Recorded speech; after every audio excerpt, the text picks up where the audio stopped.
have skate shoes actually gotten better over the last 30 years, or have they just gotten more expensive? Because a skate shoe in 2026 costs more than ever, even accounting for inflation. And then there's this, the DVS Comanche. It's $85, the kind of shoe they call Heritage, which is a model that's been in the lineup for almost 30 years. So here's my hot take, is skating has a huge old head problem, and people refuse to let the glory days go by and die. It ends up gatekeeping any innovations from happening ever, because it wasn't cool in 1999 when I was young, so it can't be cool now. So there's a handful of brands now that still make these heritage skate shoes, which is funny because we, Anvil, are in the world of heritage boots, and they're trying to recreate boots from 100, 150 years ago, and skating is still so new. It's having its identity crisis as dudes get older and are starting to realize they aren't cool anymore, and heritage means 20 years ago. So heritage to me means you have not seen these being worn since like 2009.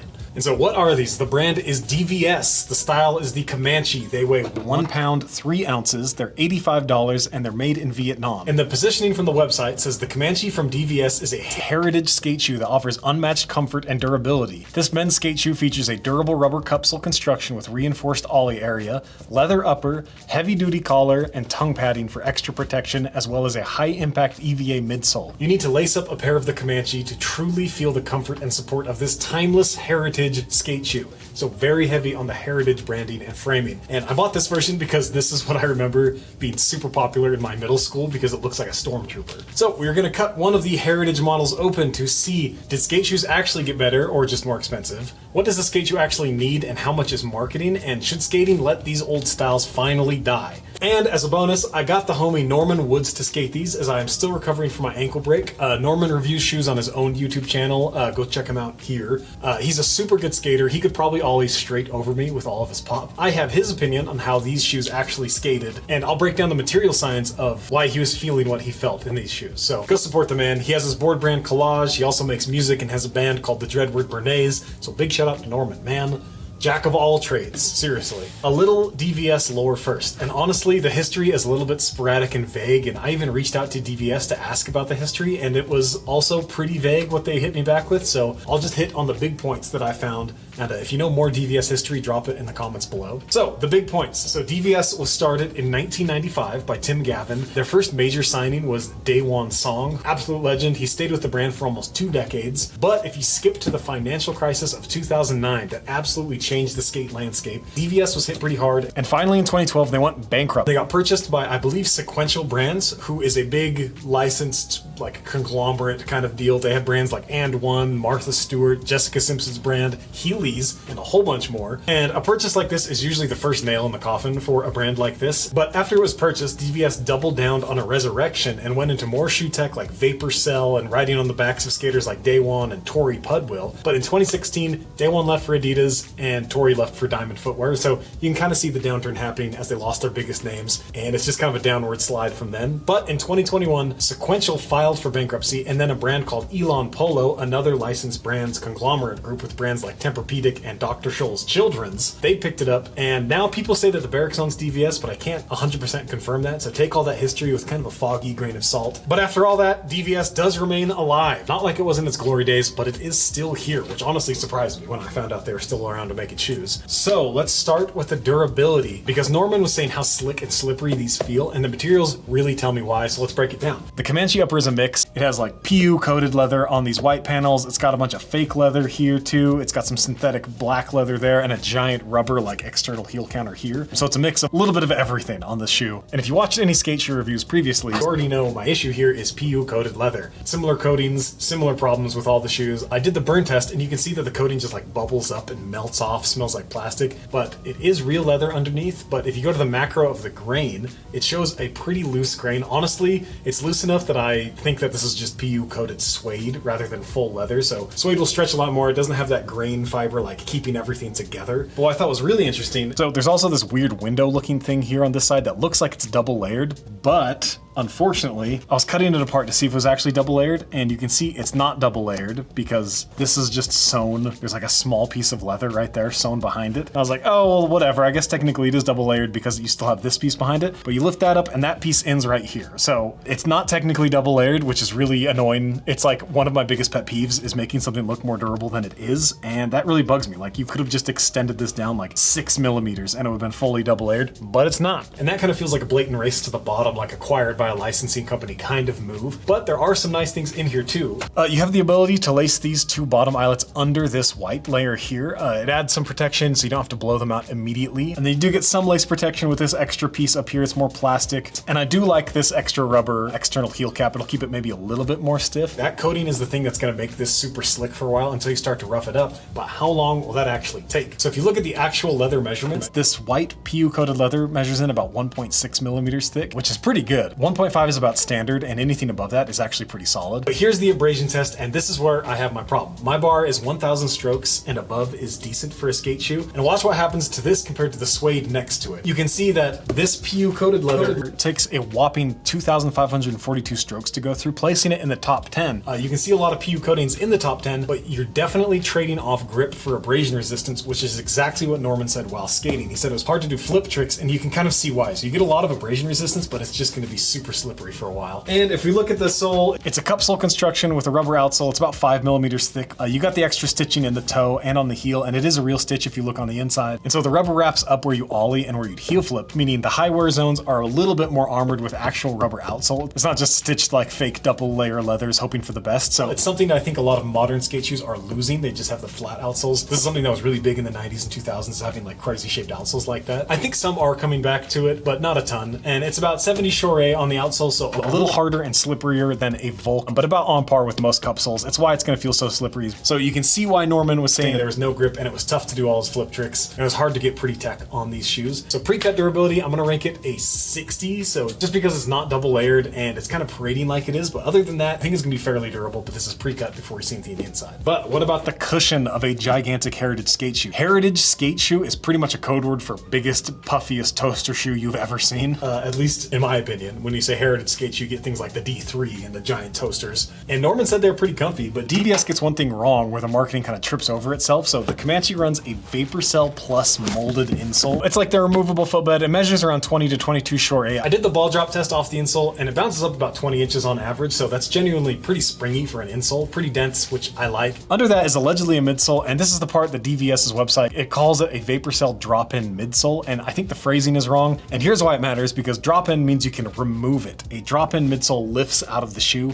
but this does not have that. And I'm not 100% sure what's inside here. For $85, I would think it's probably an egg crate. It doesn't feel like an egg crate. It feels like there might be foam in there, but it's $85, so I guess we'll see when it's cut in half. But the listing does say there's an EVA midsole, but they already got the drop-in part wrong, so I don't know. When you get one thing wrong, it's hard to trust the rest of it, because you never know if the copy is sloppy, or if someone just confused the removable Vapor Cell insole with a midsole. So it's a small thing, but if you're buying completely based on the spec sheet, no, you're not getting a swappable midsole, you're getting a fixed insole. But there is a ton of foam in this upper. You can see it's a gigantic puff daddy, tons of foam in the tongue, tons of foam in the collar and heel. It's all to protect your foot from the board. I personally don't like a shoe this puffy. I don't think Norman did either, but it's definitely a preference. It's a personal preference. Just know at the end of the day, they do look pretty big on foot. For the pre-cut cushion ranking, I'm probably gonna do a 50. I need to know what's on the inside before my actual judgment, but just based on how much foam was on the top, I'm gonna put it right in the middle for now. All of this big puffiness definitely affects the fit and flick. So if 1 is super wide and 10 is super pointy,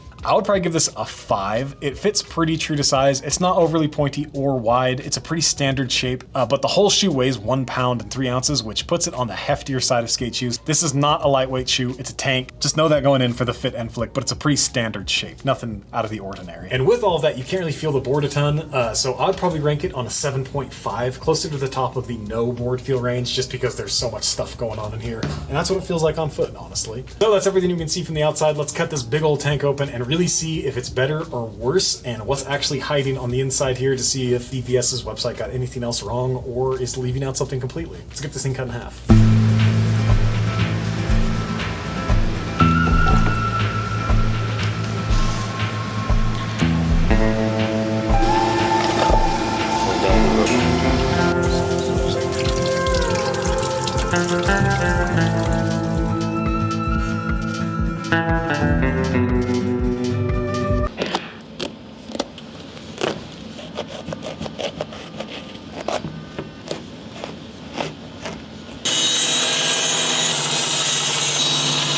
Alright, so we got this gigantic old thing cut in half, and make sure to, like and subscribe, leave a comment. It's the best free things you can do to support us, who are cutting like $1,000 worth of shoes in half every single week for the rest of my life, for the rest of time, so you guys can see what you're spending your hard-earned money on, to see if these old brands that you love are actually still good, or if they're just a complete sellout and a shell of their former selves. But anyways, thanks for supporting us. We wouldn't be able to do all this without your guys' support anyway. So, anywho, let's see what's inside.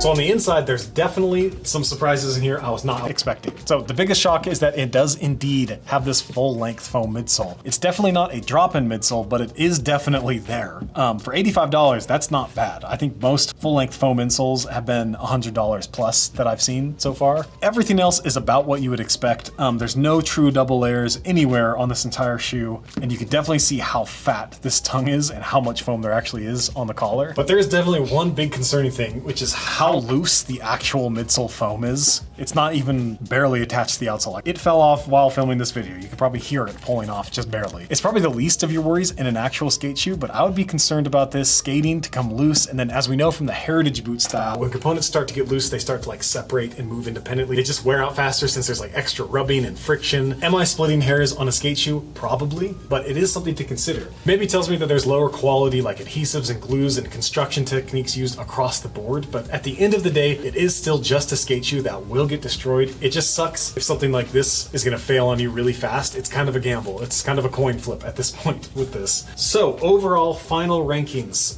post cut in half, I'd say durability, I'm probably sticking at a 60. Like the PU coated leather is pretty tough. It's just really slippery, and it does have these extra cupsole stitches, which I do like, but the loose midsole glue and fake double layers are a little bit concerning. On the cushion, the final ranking probably a 75. The full length midsole is super nice for the price point, and there is tons of cushion in the tongue and ankle. You can't take that away from. That is for dang sure. Boardfeel, still a 7.5. The fit, still a 5. It's wide. It's pretty packed in there with all that foam, but not too pointy or wide. So for overall value, and value equals quality over price, for $85, I would probably go with a 60. It's a pretty solid value based on just the components as a whole. I would maybe just opt for a suede version if you want some better grip right off the bat. But is it better than modern skate shoes? Honestly, it's better than a whole lot of them. I really like the fact that it has a full-length foam midsole. That alone beats out a lot of the modern skate shoes on the market right now. Like we have Nike with the Nyjah 4. This comes in at $115. You can see the similarities, but the difference is this midsole is definitely not going to come out. It has the extra air unit, has the crazy, abrasion resistant upper. This external counter cover is definitely going to be better than this one. This one's like an actual counter cover. This one's just a piece of plastic. So I definitely think this Nike is better, but it's also $30 more expensive at the minimum. And then we have a very similar style shoe is the Nike SB Dunk. This one comes in like $120 to $135. You can see it's got the half midsole, still got the big fat tongue. This is glued in pretty well. Overall, I would say this might be a more comfortable shoe than this one. I think the materials on the Nike Dunk are still a little bit better and the construction quality is better overall. But once again, it's almost $50 more expensive. And then if we go to another somewhat heritage shoe, this is the SXL. It's the 95 reissue. The XL that just came out last year, kind of going back to its 1995 style. These are pretty similar and they're about the same price. I think these ones are $90 or $95. These ones are $85. You can see that the SXL does not come out. It's glued in pretty well. It's got the big fat tongue. So these are pretty on par with each other. The SXL is still definitely better made than this. So overall, did skate shoes actually get better or just more expensive? I think they definitely got better just based on how this is constructed. This might have gotten worse is actually what we're seeing. I think the giant companies, they have a lot of resources to upgrade materials, but honestly, it's pretty incremental upgrades. I do like that all of them, the midsole was not flopping out like this though. So keep that in mind. How much of this is just marketing? They did get a little jargon heavy with the vapor cell and the heritage, timeless fit. It's definitely heritage if you're going for that 1999 look for sure. I don't know if it's timeless. And they did make a mistake with the drop-in midsole. That's like the least of our problems. It would be good if they got that right, I suppose. And should skating finally let these old styles die? So based on the way this is built, it's kind of like a no and yes. I think they need to let these old companies that only matter to the old heads finally just rest in peace instead of being licensed out for years and years and years. And you end up with a potentially much worse version of a shoe that was really good. It's kind of a shell of what it once was. It definitely doesn't have the cultural impact. I think they should take all of this tech and try and make a different shoe and stop living in the past. Just stop trying to make 1999 happen again. Make something crazy like the Asics Gel Flex ski, or like take all this into something different like the Village PM that everyone's hyped about, or even Splay is doing something different with a wide foot. Overall, I am pretty surprised at the quality of this shoe for what it was, especially for being purchased multiple times and only being $85. If you skated in the 90s and 2000s and you want that same look, you want that nostalgic look, it's honestly not bad. It's just going to be super duper slippery if you get a leather version. So let me know what other heritage shoes we should cut, or if I should do like the top 5 heritage. Like, let me know what you want to see. I'm honestly just surprised DVS is still in business. So that's it for me. Peace.